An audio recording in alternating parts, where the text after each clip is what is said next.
మన ప్రభువును రక్షకుడైన యేసుక్రీస్తు ప్రభువుల వారి పరిశుద్ధ నామమున ప్రియమైన మీ అందరికీ ఉదయకాల శుభములు. దేవుని కుమారులై ఉన్నారు, క్రీస్తును ధరించుకొని ఉన్నారు.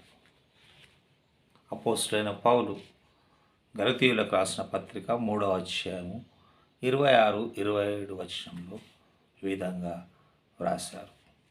యేసుక్రీస్తునందు మీరందరూ విశ్వాసం వలన దేవుని కుమారులై ఉన్నారు.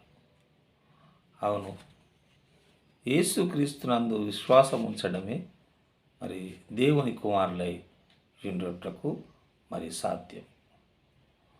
యేసుక్రీస్తునందు విశ్వాసం ఉంచినప్పుడే దేవుని కుమారులై ఉంటారట.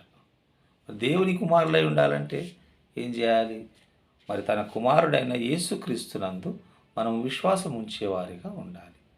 ఎప్పుడైతే యేసుక్రీస్తునందు విశ్వాసం ఉంచేవారిగా మనం ఉంటామో మరి అప్పుడు దేవుని కుమారులమై ఉంటాము అంటున్నాడు. అలాగే చూడండి, అబ్రహాము దేవుని నమ్మెను, అది అతనికి నీతిగా ఎంచబడెను.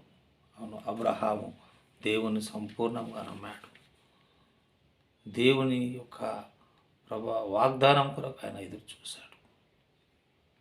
దేవుని మాట మీద నిలబడ్డాడు, దేవుని నమ్మాడు. ఆ నమ్మకం అనేది అతనికి నీతిగా ఎంచబడింది. అతడు దేవుని దృష్టిలో నీతిమంతుడుగా ఉన్నాడు అబ్రహాము. అందువల్లనే మరి యేసుక్రీస్తునందు మనము విశ్వాసం ఉంచటం వలన దేవుని కుమారులమై ఉంటాము అని అపోస్తలుడైన పౌలు గారు గలతీయులకు తెలియజేశాడు.